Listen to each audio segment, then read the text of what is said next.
आज का वीडियो शुरू करने से पहले हम लोग चलिए नमन करते हैं, वंदन करते हैं, चरण स्पर्श करते हैं और धन्यवाद देते हैं हमारे संविधान के निर्माणकर्ता को, हमारे बाबा साहब भीमराव अंबेडकर जी को। आप सब भी नमन कर लीजिए और दिल की गहराइयों से सोचिए कि आज हम लोग कहाँ खड़े हैं, आज के दिन हम लोग कहाँ खड़े हैं। क्या जो लोग इस संविधान की शपथ लेते हैं, भारत के संविधान की शपथ लेते हैं बाबा साहब भीमराव अंबेडकर द्वारा और हमारे पूर्वजों के द्वारा, महात्मा गांधी के द्वारा, जवाहरलाल नेहरू के द्वारा, झांसी की रानी लक्ष्मीबाई का त्याग लोग भूल गए, उसका हम लोग आज विचार करें, विमर्श करें कि कहाँ खड़े हैं हम लोग। क्या दो राह पे खड़े हैं कि चार राह पे खड़े हैं। और हम लोग का दो जनरेशन तो इसी आग में जल चुका है। क्या आगामी 2-4 जनरेशन और जले? चंद पॉलिटिशियंस के अपने सपने पूरा करने के कारण, चंद पॉलिटिशियंस के अपनी महत्वाकांक्षा को पूरा करने के कारण आम जनमानस क्यों धर्म की राजनीति में चले? क्यों भारत का विकास रुके? क्यों बंगाल का विकास रुके? ठीक सुना आपने, मैं आज बंगाल के विषय में ही बात करने वाला हूँ। मुर्शिदाबाद के बाबरी मस्जिद के बारे में बात करने वाला हूँ। ये बाबरी मस्जिद किसका सपना है? बाबरी मस्जिद किसी आम मुस्लिम का सपना नहीं है। आप मंदिर बनाइए, मस्जिद बनाइए, गुरुद्वारे बनाइए, कोई नहीं रोक रहा है। अपने धर्म का प्रचार प्रसार कीजिए। बाबा साहब ने तो संविधान में लिखा हुआ प्रत्येक आर्टिकल इसके लिए डेडिकेटेड है। सुप्रीम कोर्ट का बहुत सारा निर्णय है, हमारे माननीय सुप्रीम कोर्ट का। सरकारें ने भी बहुत सारे विधेयक बनाए हुए हैं। लेकिन क्या चंद एक हुमायूं कबीर जैसे लोग जो फिर से भाई को भाई से लड़ाने के लिए आतुर है, एकदम सब धर्म संभाव को बिगाड़ने के लिए आतुर है, सिर्फ एक पद के लिए, सिर्फ बंगाल में एक MP MLA बन जाए उसके लिए। बंगाल ने तो महान सपूतों को जन्म दिया है, Khudiram Bose, Prafulla Chaki, master Das Hussain, Subhash Chandra Bose, Nobel prize winner Rabindranath Thakur ji, कितने मतलब बंकिम चंद्र चटर्जी, अनेकों अनेकों अनेकों, मतलब अनकाउंटेबल है महत्वपूर्ण योगदान देश की आज़ादी में, जो आज हम लोग खड़े हैं। और आज मैं बोल भी पा रहा हूँ तो ड्यू टू हमारे पूर्वज जो संविधान लिखे हैं, जो हमें आज आज़ादी मिली है। क्या अंग्रेज के शासन में हम लोग कर पाते? नहीं कर पाते। आज बोलने का अधिकार आर्टिकल 19 के अंतर्गत, तभी तो मैं बोल पा रहा हूँ। ये तो मुझे भी आज़ादी नहीं रहती। यदि हम लोग अंग्रेज के जमाने में होते तो क्या हम लोग बोल पाते? नहीं बोल पाते। क्या जमींदारी प्रथा रहती? बोल पाते? नहीं बोल पाते। आज हम लोग बोल पा रहे हैं, सोच पा रहे हैं, समझ पा रहे हैं। इसलिए मैं हमारे देश के जो 35% युवा है उसको मैं बताना चाहता हूँ कि आप लोग अपने गार्जियंस को बताइए, धर्म की राजनीति में फिर से मत झोंकिए। हम लोगों को किसी से मतलब नहीं है। हम लोग को आगे बढ़ना है, भारत को आगे बढ़ाना है, तभी तो हमारा आय का स्रोत बढ़ेगा। एक धर्म के नाम पे यदि लोग फंस जाता है तो हमारा सामाजिक, आर्थिक, राजनीतिक, आप कह सकते हैं भूमंडलीकरण, ग्लोबलाइजेशन में इसके इम्पैक्ट बहुत बैड आते हैं। यदि आज मान के चलिए कि मैं आज उस बाबरी मस्जिद पे फंस गया, बाबरी मस्जिद को करने गया, मंदिर बनाइए ना, मस्जिद बनाइए, सब कुछ बनाइए, मस्जिद का प्रत्येक दिन निर्माण कीजिए, कोई फर्क नहीं पड़ता। लेकिन ये बाबरी नाम ही क्यों? जब आप जान रहे हैं सुप्रीम कोर्ट में वर्डिक्ट आया, उसके निर्णय आए, बाबरी मस्जिद तो एक ही है ना, एक ही है बाबरी मस्जिद सुप्रीम कोर्ट के निर्णय के अनुरूप। तो फिर से बाबरी मस्जिद को वही 6 दिसंबर का डेट क्यों? आपकी पद लोलुपता के कारण ना, आगामी चुनाव को देखते हुए कि बंगाल में चुनाव होगा, एकदम ध्रुवीकरण की राजनीति करने के लिए अपने कारण आप कर रहे हैं, सिर्फ अपने कारण। और हम जो लोग हैं, आम जनमानस, वो समझ नहीं पा रहे। हम लोगों को लगता नहीं हमारे धर्म का विकास नहीं, धर्म का विकास तो नहीं हो रहा है। धर्म के विकास के नाम पे, धर्म को बढ़ाने के नाम पे हमारा विनाश हो रहा है, हमारे अगले पीढ़ी का विनाश हो रहा है। कुछ भी नाम रखते ना, बाबरी क्यों नाम? मुर्शिदाबाद मस्जिद रख देते, कुछ भी रख देते, बाबर का ही नाम क्यों? अपना आपका नाम हुमायूं, इसका नाम बाबर है, हुमायूं कबीर और बाबर की मस्जिद, बाबरी मस्जिद रख दीजिए। डॉक्टर अब्दुल कलाम आजाद, बदरुद्दीन तैयबजी मस्जिद, कुछ भी रख दीजिए ना। डॉक्टर अब्दुल कलाम आजाद के नाम पे मस्जिद रख दीजिए, अच्छा पर्यटक स्थल भी बन जाएगा। किसी को इसमें कोई नहीं है, किसी धर्म विशेष को भी कोई नहीं है, कोई पॉलिटिकल पार्टी को भी इसमें नहीं है। लेकिन आज मैं आपको करना चाहता हूं कि हमारे भारत सशक्त हाथों में है। भारत के प्रधानमंत्री इतने सशक्त हैं, इतने समृद्ध हैं, विजनरी है उनका, देश टूटेगा नहीं। आप लोग को बांटने की जो साजिश है, देश बंटेगा नहीं, देश एक है, एक ही रहेगा।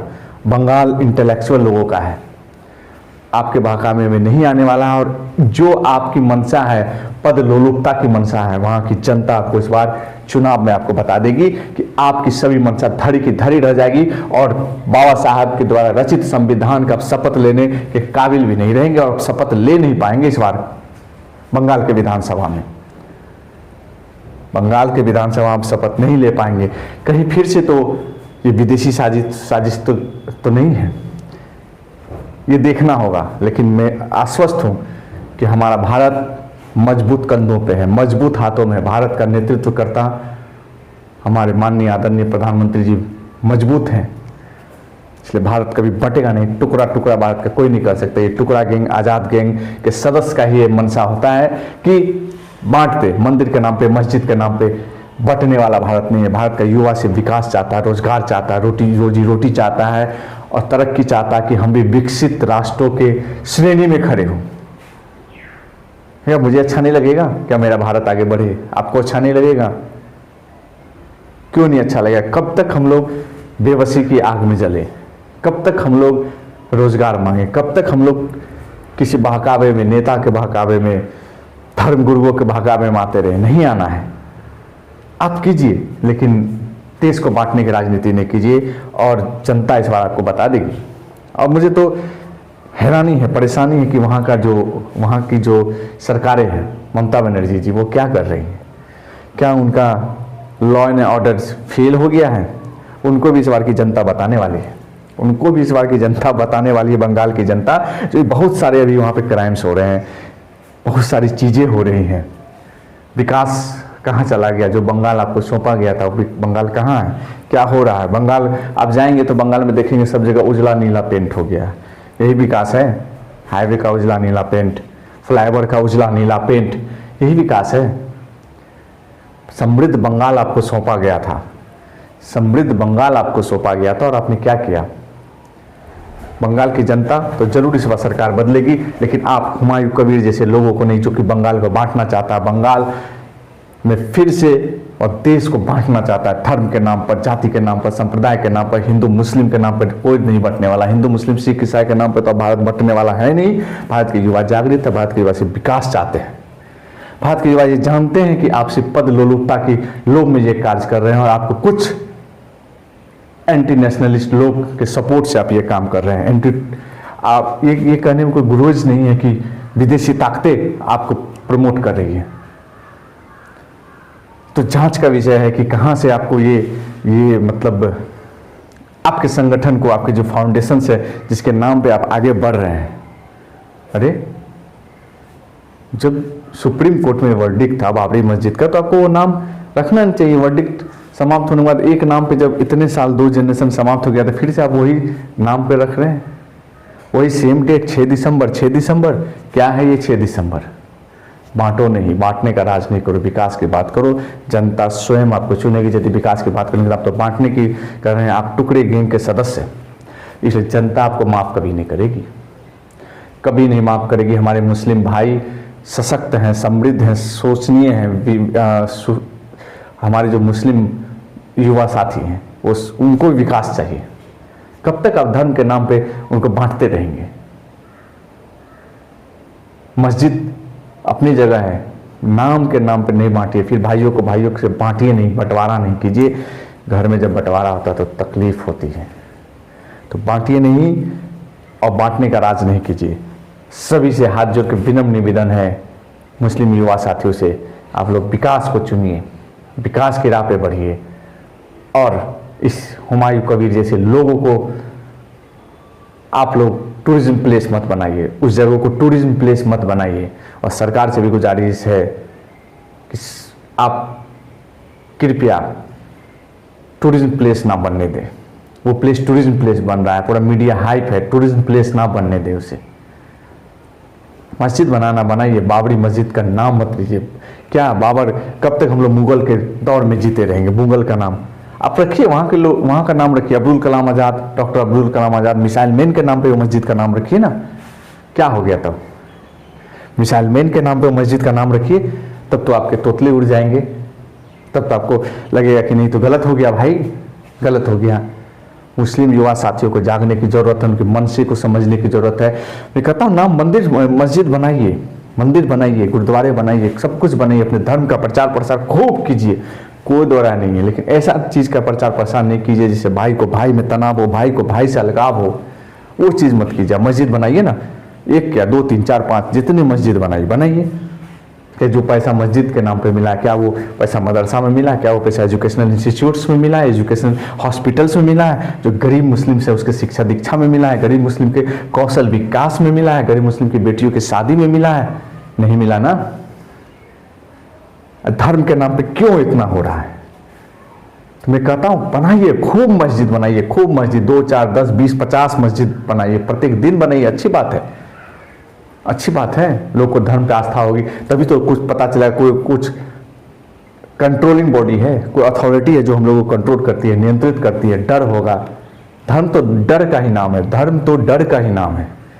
कार्ल मार्क्स जी ने कहा था धर्म एक अफीम है, थोड़ी थोड़ी डोज देके उसमें लोग मद मस्त हो जाते हैं, उसी के अनुरूप सोचने लगते हैं, अफीम के रूप में सोचने लगते हैं। कोई भी धर्म हो, धर्म एक अफीम है, लेकिन विकास चाहिए, विकास से। मुस्लिम युवा साथियों को मैं कहता हूँ कि आप लोग विकास की मांग कीजिए, और इस बार जो वोटिंग हो बंगाल में वो विकास के नाम पर हो, ना कि ये बाबरी मस्जिद के नाम पर हो। क्यों नाम होगा बाबर का? मुगल तो चले गए ना, आप डॉक्टर अब्दुल कलाम के नाम पर रखिए ना, बहुत अच्छी बात होगी, बहुत अच्छी बात होगी। हम लोग भी खुश होंगे कि हमारे अब्दुल कलाम आज़ाद साहब के नाम पे एक जगह मस्जिद है, हम लोग खुश होंगे, बहुत खुश होंगे। मिसाइल मैन के नाम पे मस्जिद है, प्रथम शिक्षा मंत्री के नाम पे मस्जिद बनाइए ना, प्रथम शिक्षा मंत्री के नाम पे मस्जिद बनाइए, क्रांतिकारी के नाम पे मस्जिद बनाइए, क्रांतिकारी साथी जो है बंगाल के, उसके नाम पे मस्जिद बनाइए, अच्छे लोगों के नाम पे मस्जिद बनाइए। लेकिन मुझे तो अफसोस है ममता दीदी पर कि आपकी सरकार क्या कर रही है। आपकी सरकार पटरी पर से उतर चुकी है, और भारत सरकार को राष्ट्रपति शासन वहाँ लगा देनी चाहिए। भारत सरकार को वहाँ राष्ट्रपति शासन बंगाल में अतिशीघ्र लगा देनी चाहिए। जी सही सुन रहे हैं, मैं भारत सरकार से अपील करता हूँ कि वहाँ पे राष्ट्रपति शासन अवश्य लगा देनी चाहिए, क्योंकि कहीं बंगाल से या सब जगह न भर के हमारा देश सुरक्षित है, तभी हम लोग सुरक्षित है। और मुझे विश्वास हमारे प्राइम मिनिस्टर्स पे, हमारे होम मिनिस्टर्स पे, हमारे डिफेंस मिनिस्टर्स पे, हमारे राष्ट्रपति मैडम पे पूरा विश्वास है कि हम लोग अब सिर्फ डेवलपमेंट की बात करेंगे, डेवलपमेंट की बात करेंगे, पटेगा नहीं। और ये पटने वाले जो गैंग हैं, ये जो कुछ लोग देश को टुकड़े करने चाहते हैं, टुकड़ा गैंग जिसको हम लोग कहते हैं, वो हम लोग को बांटना चाहते हैं, लेकिन हम लोग बटेंगे नहीं। सभी युवा साथी एक हैं। जय हिंद, जय भारत।